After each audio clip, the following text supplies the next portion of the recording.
ये सारे लोग उठा रहे हैं। जी। कुछ बातें आपने बहुत ज्यादा महत्वपूर्ण कही हैं और मैं अधीर जी के पास आता हूं। अपने आप को अनम्यूट कर लीजिए सर।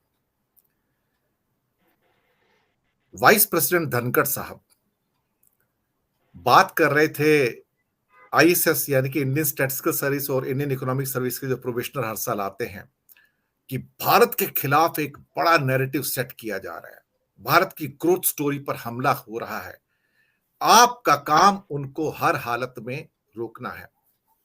और उसमें कुछ बंदे शायद इंडियन इंफॉर्मेशन सर्विस के भी शायद उसके अंदर थे। क्या ये बातें उपराष्ट्रपति को शोभा देती है कि वहां पर उनको ये समझाया जाएगा कि ऑल इंडिया सर्विसेज के लोग हैं, जो इकोनॉमिक सर्विस के हैं, स्टैटिस्टिकल सर्विस के हैं, इंफॉर्मेशन सर्विस के हैं, कि भारत के खिलाफ एक बड़ा हमला हो चुका है। He is also speaking same tone कि भारत के खिलाफ डायरेक्ट ये डिफेंस वाला हमला नहीं है, ये सूचना वाला हमला हो चुका है और ये भारत की ग्रोथ स्टोरी पर हमला है। एक उपराष्ट्रपति अपने आप को as a BJP spokesperson present कर रहे हैं। वो पहले भी ऐसे करते आए, जब वो गवर्नर थे बंगाल के, तब भी उनका जो चेहरा वैसा ही निकल कर आता था। उनको शायद ये फर्क समझ नहीं आ रहा है कि वो एक गवर्नर से उठकर अब एक उपराष्ट्रपति है भारत के। लेकिन जो बोल रहे हैं, जो भाषा है, वो कहीं से भी उपराष्ट्रपति की भाषा नहीं है। वो पॉलिटिकल व्यक्ति नहीं होते हैं, वो अपॉलिटिकल होते हैं, पूरे राष्ट्र के होते हैं। वो पॉलिटिकल जुबान बात नहीं कर सकते हैं। एक अजीब सी स्टोरी निकल कर आ रही हैं, अजीब सी मतलब बातें निकल कर आ रही हैं। जहां डरी हुई सरकार है, सरकारें जब डर जाती हैं तो मरा हुआ लोकतंत्र पैदा करती हैं। मैं आपको सच कह रहा हूं, व्यवस्था का छोटा हिस्सा मैं भी रहा हूं, मैं आपको बताऊं कि डरी हुई सरकारें मरा हुआ लोकतंत्र पैदा कर रही हैं। इंडिया में इस समय वही हो रहा है। रोहन साहब। दिनेश जी, इसमें आपने धनखड़ साहब का जिक्र किया, तो इससे पहले भी धनखड़ साहब जुडिशरी पे बात कर चुके हैं, जो कि देश के एक उपराष्ट्रपति को नहीं कहनी चाहिए। हमारे जो लॉ मिनिस्टर है वो जुडिशरी पे बात करते हैं, सवाल उठाते हैं।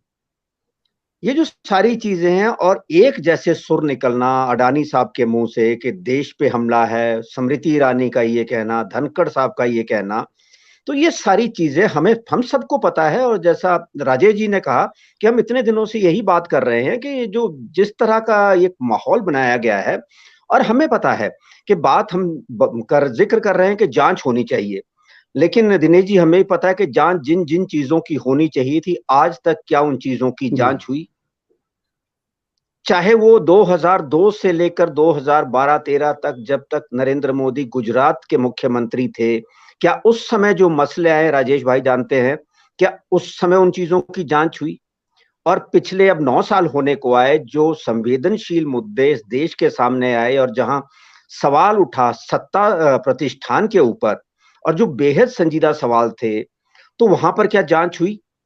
तो कहीं भी कोई जांच नहीं होगी। और जो एक मुलम्मा चढ़ा दिया जाएगा, उन्हें पता है कि कुछ लोग हमारे पीछे 33, 34, 35% खड़े हैं कि जो धर्म के नाम पर, राष्ट्र के नाम पर हमारे पीछे आकर आखिर में खड़े हो जाएंगे, और विपक्ष बटा हुआ है। अभी जो पिछले 15 दिनों 20 दिनों से जो हालिया चीजें सामने आई हैं, उसमें हिडनबर्ग सबसे सेंसिटिव इशू था। और आज जो भी भाजपा का प्रवक्ता है या उपराष्ट्रपति तक है कि विदेशों से ये हमला हो रहा है, तो जैसा मैंने पहले भी एक आध बार जिक्र किया कि इस बार जो अगर हिडनबर्ग ने सवाल उठाए हैं, विदेश से वो सवाल उठा है। लेकिन जिस मसले को प्रधानमंत्री ने भी अपने बजट सेशन के अभिभाषण में कहा बजट के बाद, कि आज तक जबकि बोफोर्स में सब कुछ सेटल हो चुका है, लेकिन वो बोफोर्स का मसला उठाते हैं। बोफोर्स को आज तक ढाल बनाया है अपना 23 और 13 36 सालों से भाजपा ने कांग्रेस के खिलाफ। तो सर सेटल्ड इशू है कोर्ट के अंदर। नहीं, वो वही कह चुका हूं, कैसे उठा सकते हैं? वही कह रहा हूं मैं कि बोफोर्स सेटल इशू है। लेकिन हमें याद रखना होगा कि वही बोफोर्स किसी हिंदुस्तान के मीडिया ने उसे नहीं उठाया था। सबसे पहले उसे एक स्वीडिश रेडियो ने उठाया था उस मसले को। उसके बाद द हिंदू और बाकी जो हमारे हिंदुस्तानी मीडिया के जो संस्थान थे, उन्होंने उठाया था। तो जब आप बोफोर्स को मान्यता देते हैं, तो आज हिडनबर्ग को मान्यता क्यों नहीं दे रहे? या गार्जियन जो है, चलिए गार्जियन ने जो सवाल उठाए हैं उन सवालों पर आप उन पे क्यों जांच नहीं कर रहे, उन पे क्यों कुछ नहीं बोलते। और ये हमने देखा है पिछले 9 सालों में कि जो हमारा सत्ता प्रतिष्ठान है या जो उसके मुखिया हैं, चाहे कोविड की महामारी हो, रफाल हो, पेगासस हो, बड़े से बड़े मसले इस देश के सामने आए, लेकिन वो हमेशा चुप हो जाते हैं। और जब उन्हें लगता है कि 3-4 हफ्ते बीत जाएंगे, उसके बाद वो सामने आ जाते हैं कि देखिए सब कुछ सेटल हो गया, हमने सेटल कर दिया, और उल्टा उसका श्रेय लेने की कोशिश करते हैं। लेकिन इस बार तो जो अब हम सारी चीजें भूल जाएं कि जो बंद लिफाफे देने का चलन पहले जस्टिस गोगोई के सामने था, वो इस बार जस्टिस चीफ जस्टिस चंद्रचूड़ ने उसे एक्सेप्ट नहीं किया है। उन्होंने कहा है कि जो भी चीज है वो पारदर्शी तरीके से सामने आनी चाहिए, और जो जांच कमेटी है वो हम बनाएंगे।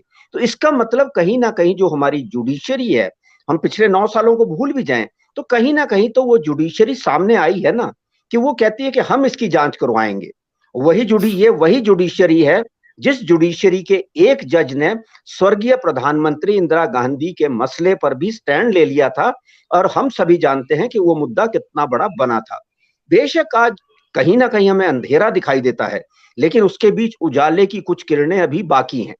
तो अब अगर अगर हमारी जुडिशरी ये कह रही है, तो अब तो अगर केंद्र सरकार उससे पहले साथ में एक एफिडेविट दे दे या सुप्रीम कोर्ट को बता दे कि हम भी जांच करना चाहते हैं इस मसले पर, लेकिन केंद्र सरकार ऐसा नहीं करेगी।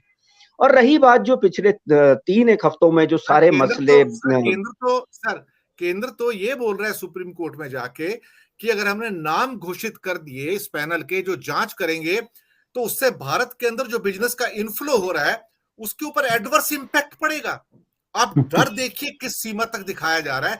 This is the last in the, मैं समझ नहीं पाता हूं कि मेरा थिंकिंग होराइजन वहां तक नहीं जाता है जहां तक मोदी सरकार के सो कॉल्ड सॉलिसिटर जनरल और बाकी लोग एडवोकेट जनरल, स्टेट्स के एडवोकेट जनरल पहुंच जाते हैं सर।